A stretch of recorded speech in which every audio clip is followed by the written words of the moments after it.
Scorpio full moon blessings to everybody. This is so apropos.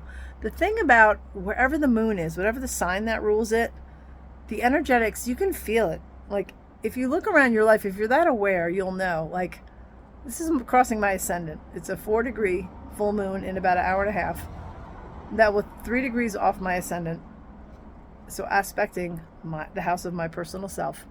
And it's so funny because my oldest daughter also has a Scorpio rising ascendant, and we're both beginning jobs today. While hers is after maternity leave with her daughter for almost 6 months. But mine is a new gig and the place is haunted. It's perfect for Scorpio. And it's in the most stunning setting. It's just a few days a week. And I love it. I went into the old rail car today to do something, and I could feel the energy in the room, and I could feel somebody standing behind me. I'm like, hello. I'm like, I feel you there. There's so much in the mix. We just had the Jupiter-Uranus conjunction in Taurus, right? Taurus is the first earth sign. It's ruled by Venus. So depending on where it lands in your chart, there's going to be like new things coming up. And the day of that conjunction, a girlfriend of mine reached out and she's like, hey, here's this lady's number that I met last year. Call her. She needs help. I phoned her. I was meeting and sitting in front of her 3 hours from that phone call. It was just like, boom. Another place that's haunted, where I'm priestessing, clearing out the old energies as I'm helping her to clear out. And what's really powerful is, like, you know, we have this energy in Aries. We have Chiron, which is our wounds in Aries. We have the North Node there. I believe Mercury too. I can't remember right now. Anyway, that's ruled by Mars. That's the masculine. But then we have the Taurian energies of the Sun in Taurus, Jupiter and Uranus. That's Venus. So we have Venus and Mars are really, really prominent today, and Pluto, because Pluto rules Scorpio. And I'm cleaning up the space in McLeod, helping this woman. And John Wineland, I love him. When Guru Jagat was alive, they did a lot of work together on the masculine and feminine. And I followed his videos. He was a really big inspiration for helping me to shift through a lot of things. And so he's coming up to do a teacher training. I cannot wait to meet him. I'm like, that's going to be in early May. I'm so excited, mid-May. I'm very excited. But wherever the energy of the planetary ruler of the moon, you can feel it. Like, if you're in tune. I mean, it's crossing over my ascendant. Last night, if I can find a way to post it here on YouTube, I will. A picture I took with my phone, and it took it like in black and white, of the moon coming up over the ridge, and the trees were in front of it, and it's just absolutely stunning. So we're always shifted, right? Scorpio pulls no punches. There are things now, like a full moon is culmination. What needs to be, like, you know, there's an ending here. And Pluto pulls the layers away so you can deep dive. Scorpios are not snorkelers, okay? Surface skimming would be more for Gemini, actually. That's superficial, you know, unless you have more in your chart. If you're a Gemini like I am, that would ground you and root you deeper.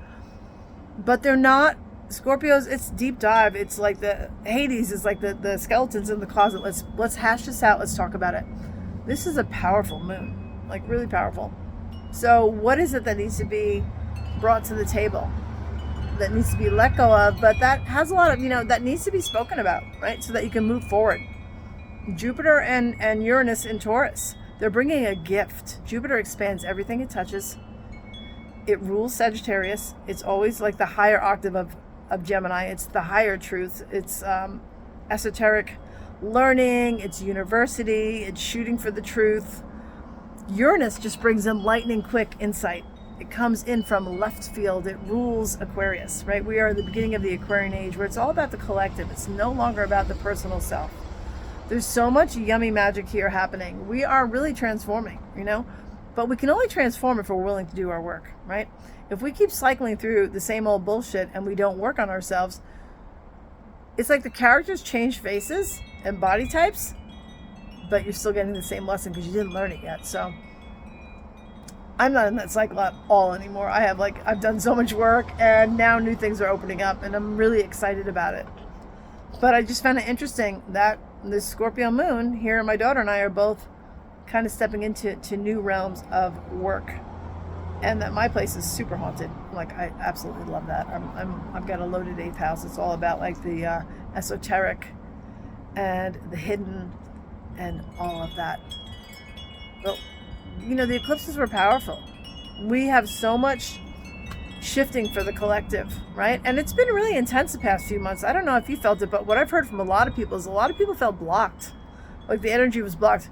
What I feel now, especially since the eclipse on the 8th of April, but more so the Jupiter-Uranus conjunction, is like the floodgates have opened, and now all these things are coming into manifestation. Like all these opportunities, for me at least, in the past few days, just boom, boom, boom.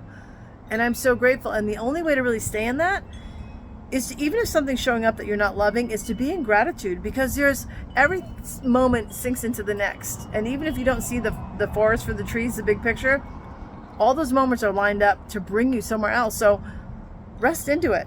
And if it's showing you something you don't love, it's helping you with the contrast, so that you say, okay, I don't really love this, but I can see that I would love the opposite, right? And that's what I'm going to focus on.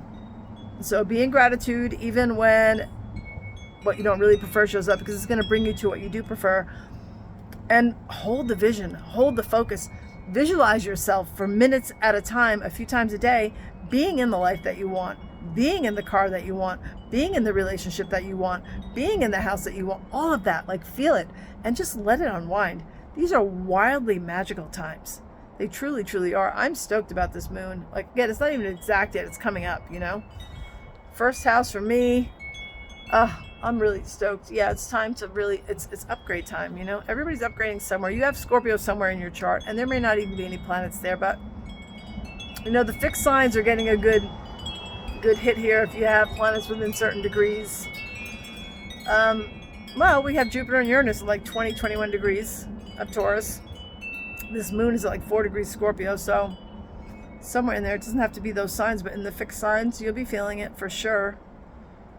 Yeah, I'm going to see, like I said, if I can figure out a way to pop up on here that photo, but it was just stunning. Maybe I'll put it, I'll have figured out. I'm not the best techie, but anyway, I just wanted to shout out and say, happy Scorpio full moon, ride into it and create the life you want. You only get one shot in this life, right?